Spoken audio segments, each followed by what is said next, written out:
kennels for me. Don't, try to touch any of the dogs, try to boop the noses, anything like that. We don't want anybody getting bit. And then just remember that it will be kind of loud, so if you want to plug your ears, you can. Once we go through this door, we'll go straight back. We'll walk all the way through the kennels and out that door and into the side lot here. And then I'll walk you guys in and we'll line up on the building. And that's where we'll do a working dog demonstration of what they can actually do. Do you guys have any questions before we go through there? It'll get kind of loud, so I won't be able to talk in there, yeah. Do you have anything you want to add, ma'am? Sure. So from the vet side of things, we work really closely with these. I'm at Fort Carson, so I unfortunately don't get to work with Texas Red Cross all the time, but there is a veterinarian here on East Safa who has a vet clinic who sees all these dogs and also a bunch of TSA dogs that and Border Patrol dogs that have dogs in the local area that he's in charge of. So we're not just over working dogs, we're also over other government working dogs as well.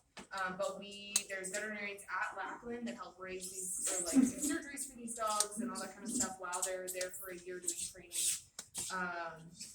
And then they come, whenever they go to their duty site, then we kind of take over and as the local veterinarian. So we just, they come to see us twice a year. They're much better about coming in for their semi-annual physical exams than people are.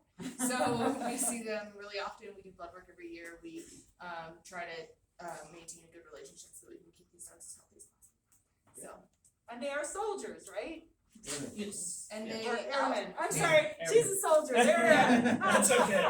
And they outrank their handler by 1 rank, right? Is that true for the Air Force too? Oh yeah. Okay. Yeah, typically, Really? yeah, so like Paco would be an E6. Oh, Yeah. okay. It's an E5, so. I didn't realize that. He wants to go out. But if they're in a traumatic scenario, say dog and handler are injured, we always treat the handler first. We always treat the people first, the dog second. The main goal of these dogs is to keep, the main goal of these dogs is to keep people safe. So whether that's doing sweeps and detecting things before a bomb goes off, or whether that means searching a building before the person goes in and possibly finding a bomb the wrong way, and that's why they're here, so that the people can be safe. So we know that, and we thank them for their service, and we really appreciate the jobs that they do for us. But these dogs are considered service members, and they are treated accordingly. So They can be medevaced with But me. it gets members. the piece about, she mentioned the piece about the rank, that's typically done so if you have a handler out there who is a little heavy-handed, who is, maybe beating on a dog or something, that they can actually be tried and held accountable by the UCMJ as doing harm to a service member. That technically would be a SIP here. But I'll go ahead and lead the way through here if you guys want to just. I'll get them all. Okay. You're gonna get the decoys there? Yep. Okay. And then we'll exit through and we'll have a demonstration on the other side for you guys. So everyone come with me. Single line.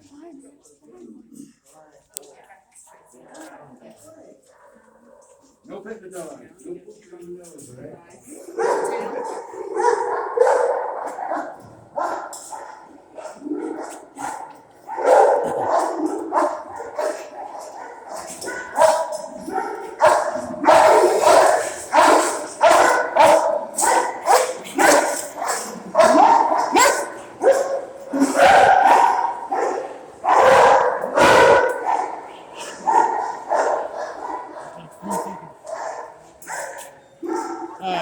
They remind me of my dogs.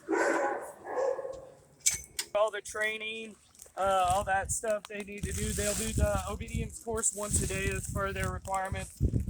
We typically try to do training all over just to get the dogs familiarized with all areas of the base. What you're going to see today is a typical, we call it 6 phases of aggression. So we would go through on a regular day what we could encounter. So you have Sergeant Grande and MWD Paco. Those are obviously going to be our good guys. Sergeant Stamps is going to be playing the role of the bad guy today. We don't like him. We move him. So the first phase you're going to see is just it's going to be a typical walk-in. It's made to replicate. If we see somebody out that we think might be suspicious, we just want to do a quick ID check on them. We need that dog to be gentle. He's not going to get a bite or anything like that. He needs to be able to interact with people. Hello, sir. Can I see some ID? Doing good. How about yourself? All right. So what we're looking for there is the dog just to be normal, chill, just relax, kind of hang out. So the next piece you're going to see is the fun part that everybody likes to see. So this is the bite portion. So this is made to replicate. We have an individual, we're trying to talk to him. He doesn't want to talk to us. He's going to take off running, and we're going to use our dog to gain control of that individual. Hey, sir, can you come back? Your ID did not match. All right, that's your last warning. Oh, please, my dog. Get him.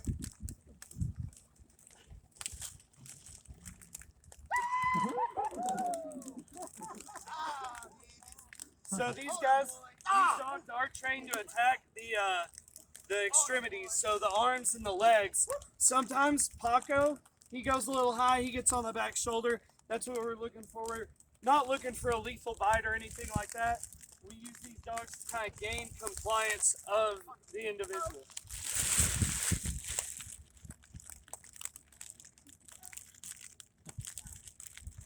You want to do a search? Is going to be the search and escort. So this is made to replicate. Sometimes they're eager to work on everything, you know? Anyways, the search and escort is made to simulate once we have that individual, once we've gained compliance, what we're going to do is we're the only individuals that are able to use a dog as an overwatch. So if a regular security forces member were out here, they would have to have another security forces member as overwatch. We're actually certified to use our dog in that aspect. Go for it. Stay. All right, sir, this time I will conduct a search of your person. Do not make any sudden aggressive movements. My dog is trained to attack with or without command. You understand? Stay. Stay.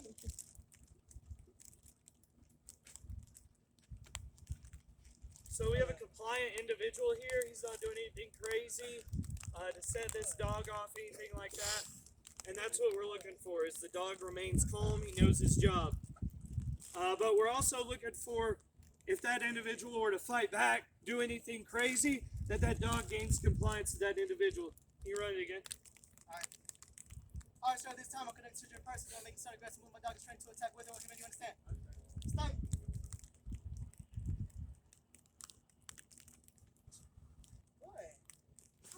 Help me! Ah! Good job, Paco. Thanks, Paco.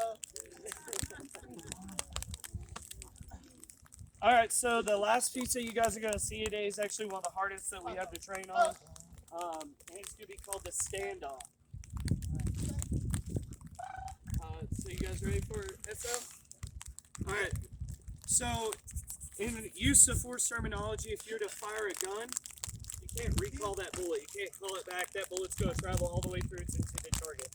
But utilizing MWD, if that member is running and he gives up, we can actually call that MWD off and gain compliance of the individual with handcuffs. MWD being military working dog. Correct. This will be the hardest right here. Hey, sir, your ID did not match. Can you show me that ID? All right, so that's it. Oh, please, my dog. Oh. You want to do one more? One more running? Want to do one more running bite? You guys want to see one more running bite? Yeah. The guy's probably like in pain, but